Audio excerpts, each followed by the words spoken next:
আসসালামু আলাইকুম। সবাইকে অসংখ্য ধন্যবাদ জানিয়ে শুরু করছি। আমি Fariduddin, managing director travel councillor limited. আমরা ভিডিওর মাধ্যমে ট্রাভেল এবং ভিসা প্রসেসিং নিয়ে আপনাদের ইনফরমেশন দেওয়ার চেষ্টা করে থাকি। তো এই ধারাবাহিকতায় আজকে আমরা তুর্কির ই-ভিসা এবং তুর্কি ট্যুর সম্পর্কে বিস্তারিত ধারণা দেওয়ার চেষ্টা করব। তো চলুন শুরু করা যাক।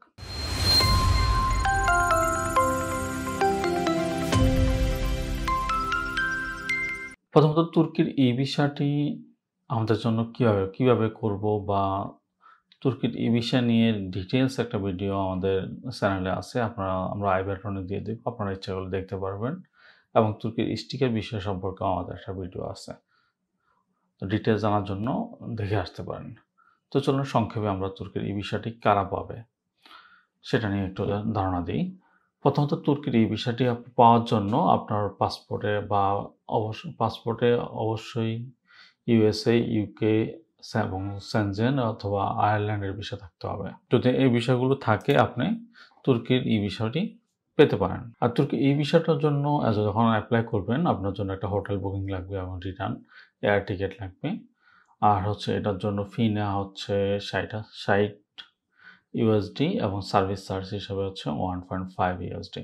টোটাল 61.5 ইউএস ডলার লাগে। আর অলমোস্ট আবেদন করার পরে এটা 5 to 10 মিনিটসের মধ্যে ভিসা ডেলিভারি চলে আসে। অ্যাপ্রুভ হয়ে যায়, যেটা অটো অ্যাপ্রুভ হয়ে যায়, আপনি ডাউনলোড করে নিতে পারবেন। তবে এই ভিসাতে আপনার ট্রাভেল করার জন্য অবশ্যই কিছু কন্ডিশন আছে যে আপনি অবশ্যই যে ভিসার রেফারেন্স আপনি এই ভিসাটি করলেন, আপনার ট্রাভেল করার সময় আপনাকে ইমিগ্রেশনে ওই ভ্যালিড ভিসাটি শো করতে হবে বা আপনার পাসপোর্টে ওই ভিসাটি ভ্যালিড অবস্থায় থাকতে হবে। আর ভিসাটি সাধারণত মেয়াদ থাকে ৬ মাস, ১ মাস স্টে, মানে ১ মাস আপনি তুর্কিতে থাকতে পারবেন। এর বাইরেও আপনার কনফার্ম রিটার্ন টিকেট লাগে এবং হোটেল বুকিং লাগে।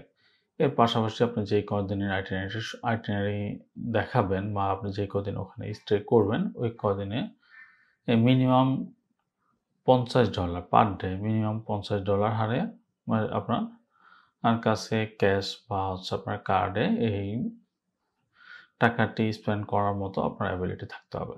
That's enough. তাহলে আপনি তুর্কিতে ভ্রমণ করতে পারবেন। তুর্কির ইমিগ্রেশনটি মূলত অনেক সহজেই, কারণ তুর্কি ইউরোপ এবং এশিয়ার মাঝে একটা খুব গুরুত্বপূর্ণ একটা ডেস্টিনেশন এবং ট্রাভেলের জন্য অনেক গুরুত্বপূর্ণ একটা ডেস্টিনেশন। প্রচুর ইউরোপিয়ানরা তুর্কি ভ্রমণ করে এবং আমাদের এশিয়ার মধ্যেও যারা এশিয়ার আশেপাশে বিভিন্ন দেশ ভ্রমণ করে, একটু ওই ইউরোপের কাছাকাছি একটা দেশ চিন্তা করে, তখন তুর্কি বিষয়টি লাগানোর জন্য চেষ্টা করে বা তুর্কি ভ্রমণের চেষ্টা করে। এই হিসাবে তুর্কির ইমিগ্রেশন অনেক সহজভাবে ইমিগ্রেশন ফর্মালিটি মেনটেন করে। তো ইমিগ্রেশন ফর্মালিটি শেষ করে আপনি তুর্কি থেকে আপনার যে এরিয়া টুরিস্টরা থাকে বা যে এরিয়া ভ্রমণের জন্য বা দর্শনীয় স্থানগুলো যে এরিয়াতে থাকে তা সুলতানাবাদ এরিয়া।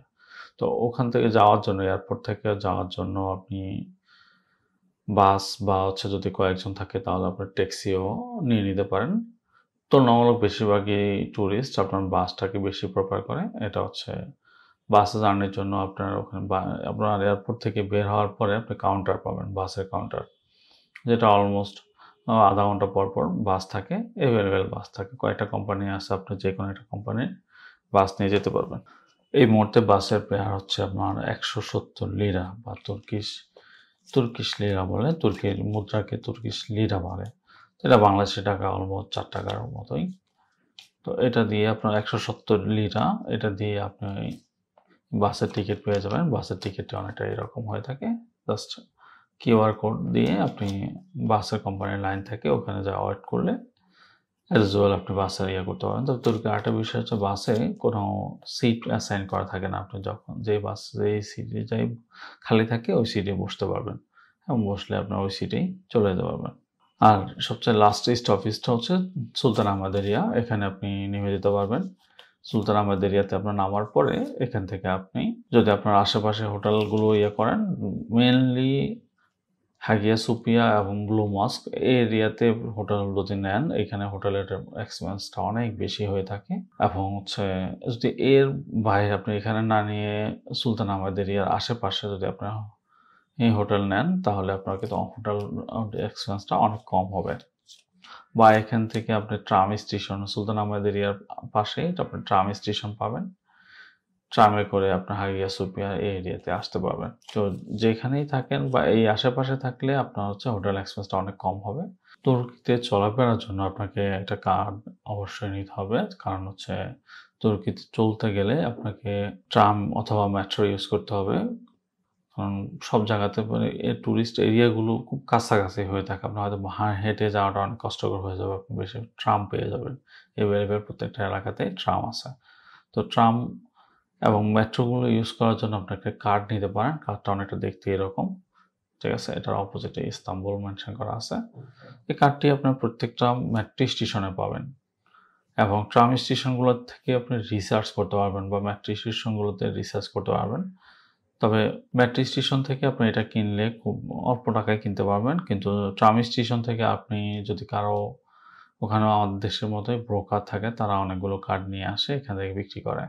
তারা অলমোস্ট আপনার হচ্ছে কিছু অ্যামাউন্ট ব্যালেন্স সহকারে প্রায় ৪০০ লিরার মতো করে। সেখানে হয়তো ২০০ মতো আপনার ব্যালেন্স থাকে। বাকিটা হচ্ছে কার্ড চার্জ বাবদ নিয়ে থাকে। তো হয় ওইখান থেকে আপনার কিছুটা বার্গেনিং করা যায়। কথাবার্তা বলে একটু কম বেশি আপনি নিয়ে নিতে পারবেন। তবে এই কার্ড আপনি যেকোনো ইয়েতে জার্নিতে আপনার এই কার্ডটি ইউজ করতে পারবেন। প্রত্যেকটা ক্ষেত্রে আপনি যতবার পাস করবেন অতবার ওই হিসেবে টাকা কাটবে। আর ট্রামগুলোতে হচ্ছে একবার সোয়াইপ করলে আপনি যেখানেই নামেন সেম ব্যালেন্স যেখানেই নামেন আপনি এক স্টপেজ পরে নামেন, আপনার একবার সোয়াইপ করবেন একটা অ্যামাউন্টই কাটবে। এবার এক স্টেশন পরে নামেন অথবা একদম লাস্ট স্টপেজে নামেন সেম। নামার সময় কেউ আপনাকে জিজ্ঞেস করবে না। জাস্ট স্ট্যান্ডে ঢোকার সময় আপনাকে কার্ড সোয়াইপ করে ঢুকতে হবে।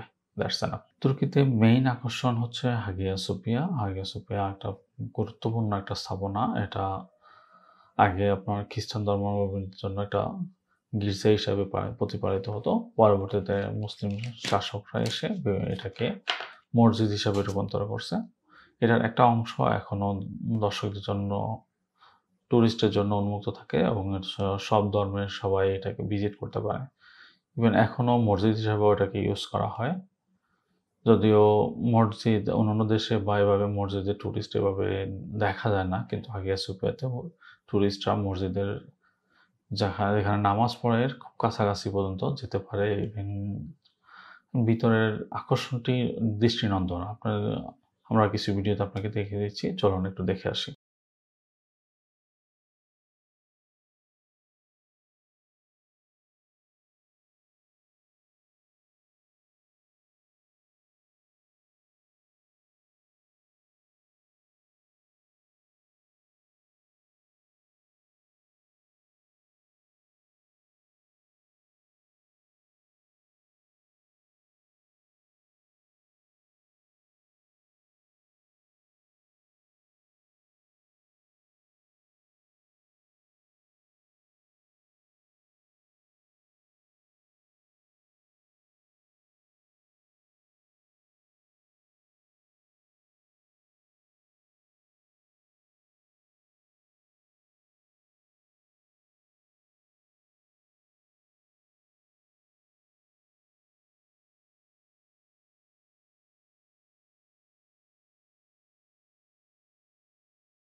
এর পাশাপাশি একটা অংশ থাকে যেটা উপরের মার্বেল পাথরের খুব সুনিপুণ কারুকার্য থাকে। এটাতে অবশ্যই আপনার টিকিটের মাধ্যমে আপনার এই অংশটি ভিজিট করতে হয়।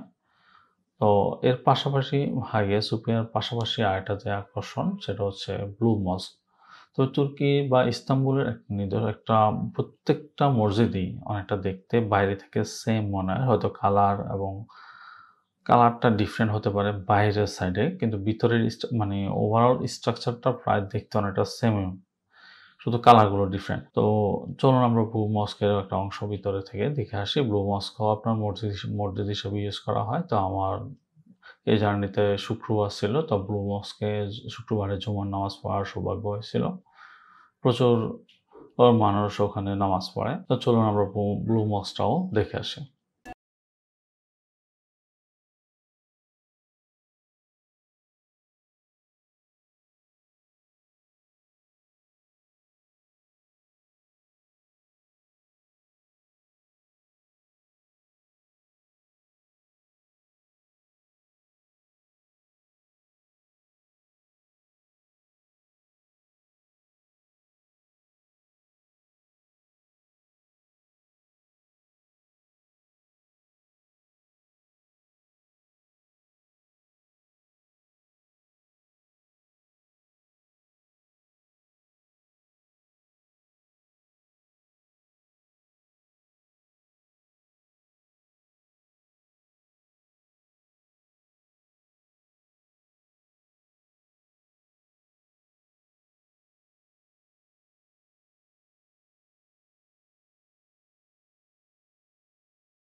এরপরে আপনি যে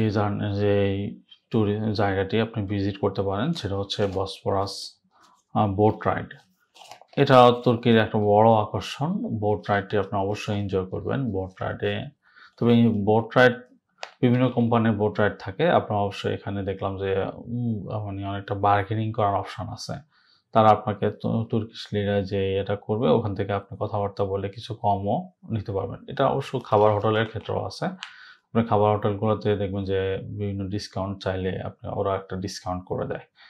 তো এটা যখন আপনি জার্নি করবেন এটা অবশ্যই আপনার কাজে লাগবে। আরেকটা জিনিস হচ্ছে তুর্কিতে বাংলাদেশি হোটেল বা বাংলাদেশি খাবার পাওয়া যায় না। আসলে ওখানে তুর্কিটা এমন একটা জায়গা, এখানে ওভাবে বাংলাদেশি এখনো থাকেনি বা থাকার মতো অবস্থান তৈরি হয়নি। বোট রাইডটা আসলে অনেক গুরুত্বপূর্ণ এবং সুন্দর একটা জার্নি, কারণ আপনি বোটের সাথে সাথে অনেকগুলো পাখি খুব সুন্দরভাবে পাখিগুলো উড়বে। বোটের সাথে সাথে আপনি ইচ্ছা করলে খাবার দিতে পারবেন পাখিদেরকে। এই আর দুপাশে দৃষ্টিনন্দন দৃশ্যগুলো দেখতে পারবেন। এটা আসলে অসাধারণ।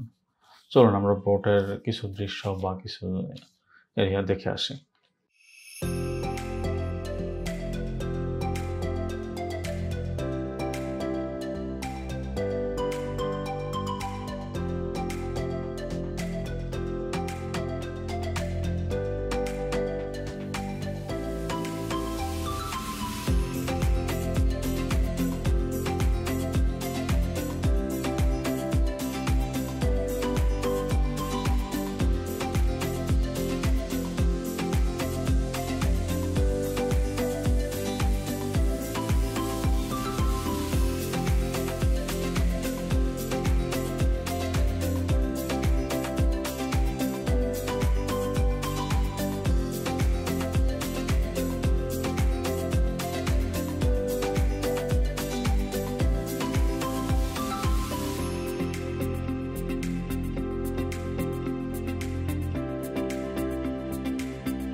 এরপরে আপনি যে জায়গাটি অবশ্যই ভিজিট করবেন তা হচ্ছে গ্র্যান্ড বাজার। গ্র্যান্ড বাজারটি বর্তমানে বলা হয় ওয়ার্ল্ডের সবচেয়ে বড় একটা বাজার। আর এখানে প্রচুর মানুষ ভিজিট করে।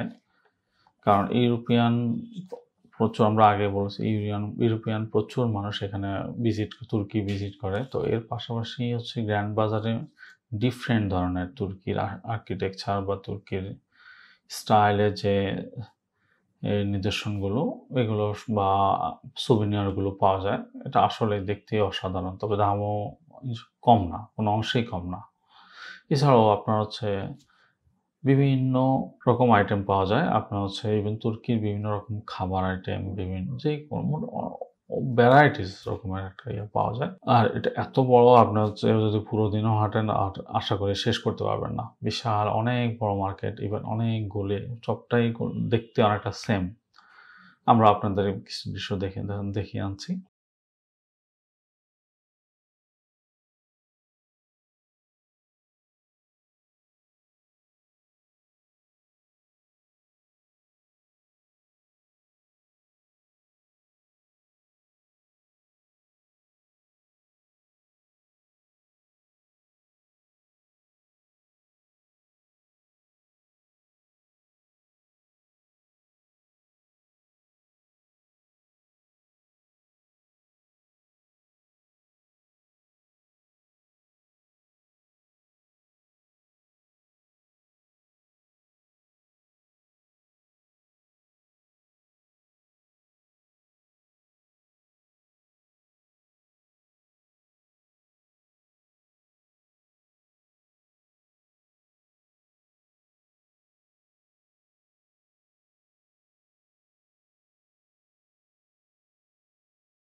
বাজারে ভিজিট করার সময় আমরা একটা অভিজ্ঞতার সম্মুখীন হয়েছি। তা হচ্ছে আমাদের একটা বাংলাদেশী বংশোদ্ভূত একজন, আমরা ওনাকে তুর্কির একটা খাবারের দোকান জব করতে দেখেছি এবং ওনার সাথে কথা বলার প্রেক্ষিতে ওনার যে একটা তিক্ত অভিজ্ঞতা সেটা আমরা দেখলাম। উনি হচ্ছেন ইউরোপে যাওয়ার উদ্দেশ্যে তুর্কিতে আসছেন, অনেকবার ট্রাই করছেন, যেতে পারেন নাই। পরে এখানে একটা দোকানে হচ্ছে অবৈধ, ওখানে কোনো ওয়ার্ক পারমিট নাই, তো অবৈধভাবে থাকতেছেন, থেকে কাজ করতেছেন। যদিও ওনার ব্যাপারটা জেনে খুবই দুঃখ লাগলো, বা হচ্ছে মানে ওখানে কোনো ওয়ার্ক পারমিট নাই, জব করতেছেন, আর চলে আসলে একেবারে চলে আসতে হবে এভাবে। আর ওনার খুব আক্ষেপ করে বলল যে আমার দেখা অনেকে আসছে চলে গেছে এখান থেকে, কিন্তু আমি এখানে থেকে গেলাম বা এখানে রয়ে গেলাম, যেতে পারলাম না। তো এই একজনকে আমরা এখানে জব করতে দেখেছি। এই পাশাপাশি আমরা ওভাবে খুব একটা দেখি, ওনার সাথে কথা বলার প্রেক্ষিতে বলল যে অল্প কিছু লোক আছে এরকম হয়তোবা কেউ ইউরোপে যাওয়ার উদ্দেশ্যে আসছে, কিন্তু যেতে পারে নাই, এখানে রয়ে গেছে।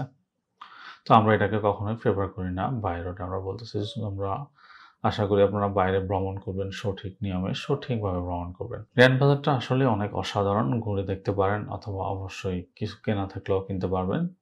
তুর্কিশ রিলেটেড কোনো সুভিনিয়ারগুলো আপনি এখান থেকে খুব সহজেই পেয়ে যাবেন। যদিও প্রাইসটা আমাদের দেশের তুলনায় ডিফারেন্ট, অবশ্যই বেশি, তবে প্রোডাক্টের কোয়ালিটিও অসাধারণ। এর পাশাপাশি আপনি আরেকটা জায়গায় যেতে পারেন, যেটা হচ্ছে ইজিপশিয়ান মার্কেট এবং হচ্ছে স্পাইস বাজার। যেটা আপনি স্পাইসি বাজারে দেখবেন কত রকমের মসলা পাওয়া যায়। আসলে যেটা আমরা মনে হয় না আমরা কখনো আমাদের দেশে এভাবে দেখা যায় বা দেখছি।